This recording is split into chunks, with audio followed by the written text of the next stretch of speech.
didn't take long to realize what was happening. People talked about it, where people were, who was serving, how they were, if someone was wounded. Those were the conversations. You also got to know very, very quickly about us, what a star in the window meant, and of course what a gold star meant. And you looked for those. In my little street of Central Brand Street in the city, it was Arthur Kaluli, it was Max Labita. Just behind me was Mary Street, where my great aunt lived, and her stepson. And talk about patriotism. Here's a young man, and I remember him well because of his British accent. He was born in Great Britain, and before the United States entered World War II, during the Battle of Britain, he went to Canada and volunteered for service in the English Army, went to Europe and was killed in Dunkirk as a young man. So we remember all of those individuals here today. So I think it's extremely important that each and every generation know that the sacrifices have been made for the generation before them.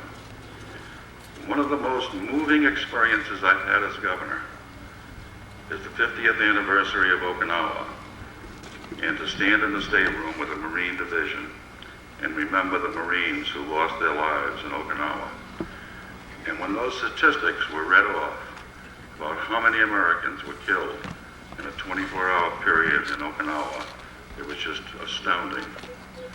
It was a very, very moving experience. So once again, let me thank all of you who made this possible. Let me thank all of the veterans who have served our nation so well. We know who you are, and we appreciate all of that you have done for this nation. Thank you very much.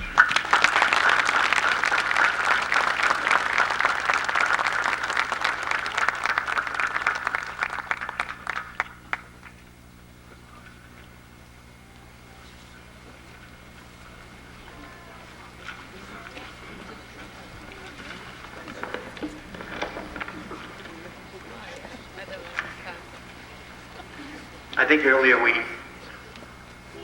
forgot to mention that Donald Senat is representing the late Senator John Chafee. He is here today. Don, can you raise your hand?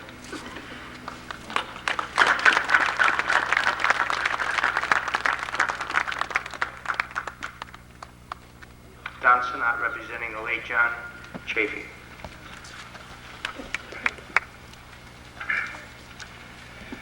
Mr. Chairman, committee members, Senator Reid, Mayor Matthews, Congressman Wagan, and Governor Armstrong, I wish to thank you for the kind invitation to join you here today at this momentous occasion, honoring deceased veterans of Central Falls, Rhode Island.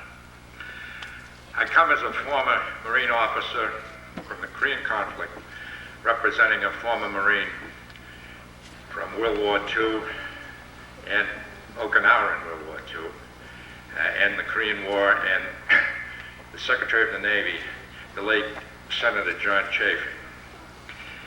He is here in spirit and would have enthusiastically supported this wonderful endeavor to honor the deceased veterans of Central Falls in his beloved home state of Rhode Island. We are here today to honor those who gave the ultimate sacrifice for their country, their lives. Their example brings forth the old cliche that freedom is not free. Its cause extracts the precious lives of its citizens. We walk in freedom because of those who have died so that we may be free. I would ask the educators and family members of this community to make a special effort to ingratiate into the minds of our young the meaning of democracy, the price that must be paid, and if their turn comes, they must too be ready to pay it, as these veterans did, and to educate them on the meaning of Veterans Day and why we celebrate it in November, and what it means to those and the families of those who have served their country. From a personal note, the names of my own Marine fallen comrades, like bugles on the wind, will forever reverberate in my memories. In the time of Caesar and the Roman legions, when a centurion was killed in battle, his commanding officer intoned over his body before internment. Dignitatem august legionis nostrae. You have honored our legion. Thank you, and God bless America.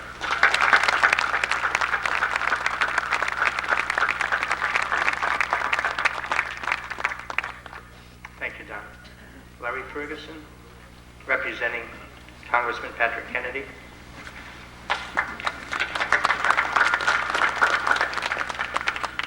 Thank you, Mr. Councilman. Mayor, council members, Governor, Senator Reid, Congressman Wagon, veterans, friends, it's a pleasure for me to be here representing my boss, Congressman Patrick J. Kennedy. Truly, there is not a group of constituents that he has more to his heart than those of the veterans of this country. Today, he would be enthusiastic if he were able to be here to join with us for this wonderful occasion, for this memorial marking the memories of those that have made the ultimate sacrifice so that we may be free. As a former school teacher myself, I really want to take time to echo, and I hope you bear with me, the thoughts that were brought by Don Sennett from Senator Chafee's office.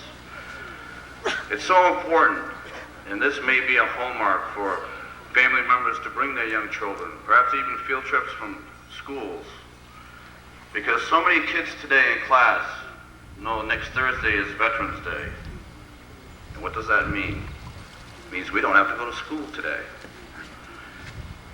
But the real meaning, the most important meaning, especially for citizens of this country, falls somewhat by the wayside, or it happens per chance, depending on the teacher that they may have, or the family members they spend time with on that day, if even that. So I think that these people that are memorialized as citizens of this city, the city of which students in this community come from, will maybe immortalize and brand into those young minds the importance of service to our country and what it means to be free and the price that has to be paid. There's a sort of obtuse quote about veterans that says, "The enthusiasm with which our young will bear arms for our country will be directly proportional to the way they see veterans from previous wars treated and in this case revered." That was a statement by General George Washington, the first commander-in-chief of this republic. So I think that it is important that we keep this in mind this day.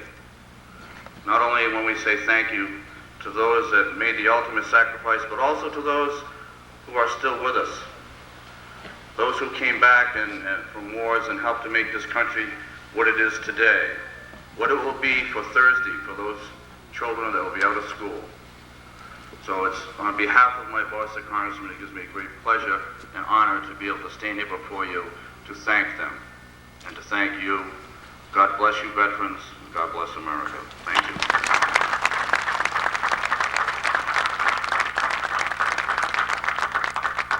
Congressman Robert Reagan.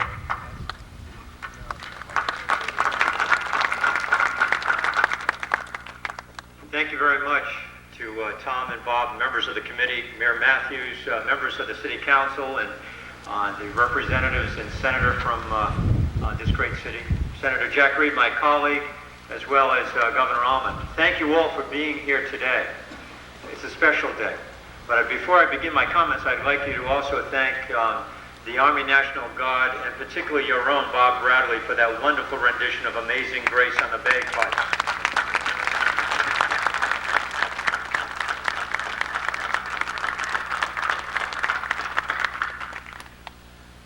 The mayor said you couldn't ask for a more beautiful day than today, and you couldn't ask for a greater turnout than what we see here before us on this great day in this great city.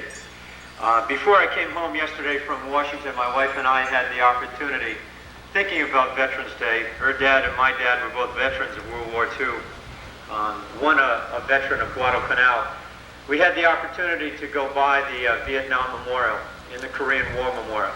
And for those of you who have been there, it is a touching tribute to the over 108,000 men and women who lost their lives in those two conflicts alone, and over 16,000 men and women missing in action in those two wars alone.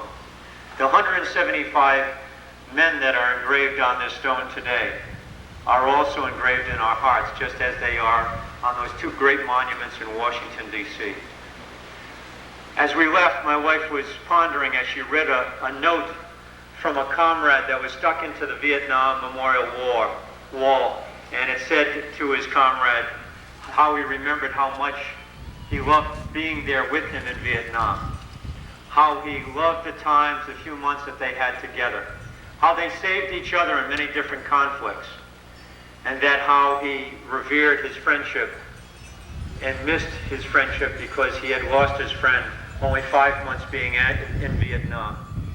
He had only turned 21 5 days before he lost his friend. My wife pondered, she thought about what a sad, sad thing to lose such an entire life at such a young age, to give up one's life, what they had ahead of them, what they could have done for their community, for their family. But as we thought about it, it's because of those brave young men and women that we see in so many memorials, including this one here today, that we enjoy the freedoms that we have, that we enjoy the greatest economy that our country has ever had, that we enjoy the ability to send our children to school and to enjoy the freedoms that we so much cherish. It is because they gave the ultimate sacrifice, that they were willing to go to battle to protect our democracy, our republic. And for you to be here today is a truly fitting tribute to these 175 men. We must always remember that no matter what the age, no matter what the location, no matter what the environment may be, Americans have been always willing to stand up for democracy, for the things that we believe in.